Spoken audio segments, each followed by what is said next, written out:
आपल्या सगळ्यांनाच माहिती आहे की हा सोलापूर जिल्ह्यामध्ये किंवा सातारा जिल्ह्यामध्ये असेल, या सगळ्या वाळू माफियांचा, मुरुम माफिया असतील, वाळू माफिया असतील, या लँड माफिया असतील, या सगळ्यांच्यावर कारवाई झाली पाहिजे ही भूमिका पहिल्या दिवसापासून मी घेतलेली होती आणि त्या अनुषंगाने आपण सगळेजण साक्षीदार आहे. मी सांगायची आवश्यकता नाही.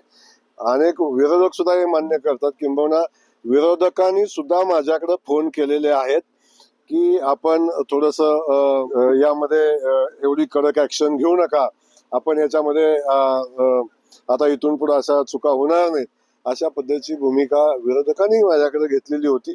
तर माझी भूमिका ठाम आहे, ना वाळू ना मुरुम कुठल्याही पद्धतीची तस्करी करू दिली जाणार नाही आणि त्या अनुषंगानं जो कोणी करेल त्याच्यावर कारवाई होईल. कितीही मोठा असला, कोणी असला तर त्याला सोडलं जाणार नाही.